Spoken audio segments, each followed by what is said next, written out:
Социјалдемократскиот сојуз реагираше на поставените партиски знамења на ВМРО-ДПМН на столбовите за јавно осветлување на улицата Димитар Влахов. На денешната пресконференција побара од градоначалникот Чадиев да одговори на прашањето дали партиските знамења се наместени од фирмата изведувач на замината на светилките во градот.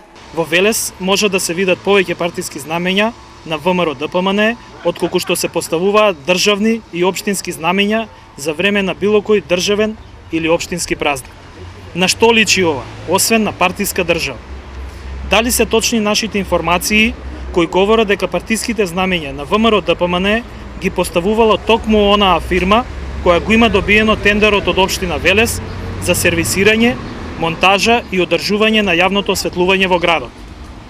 Бараме брза реакција од страна на градоначалникот Чадиев во поглед на заштита на општинскиот имот и отстранување на партиските знамења.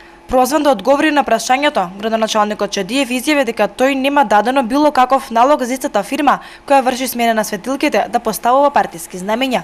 Вели дека фирмата изведувач единствено во моментов го заменува градското осветлување. Не е даден никаков налог, освен налогот за осветлувањето за промена на светилките на фирмата што тоа си го врши континуирано повеќе од 2 месеци во општина Велес и што ги продолжи да врши замената на уличните светилки и во наредниот период додека не се заврши целокупниот проект.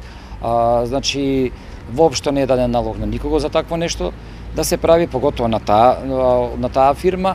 Меѓутоа нормална реакција е се ближи вториот круг на изборите, нормална реакција на партиите да реагираат и да бараат алиби за на било кој начин и од било кого. Значи, одговорно тврдам дека градоначалникот нема дадено никаков налог на ниту една фирма. Согласно изборниот законник и согласно распоредот за плакетирање издаден од градоначалникот Славчо Чадиев, точно се определени местата во градот каде треба да се истакнуваат изборни плакати, а каде партиски знамења.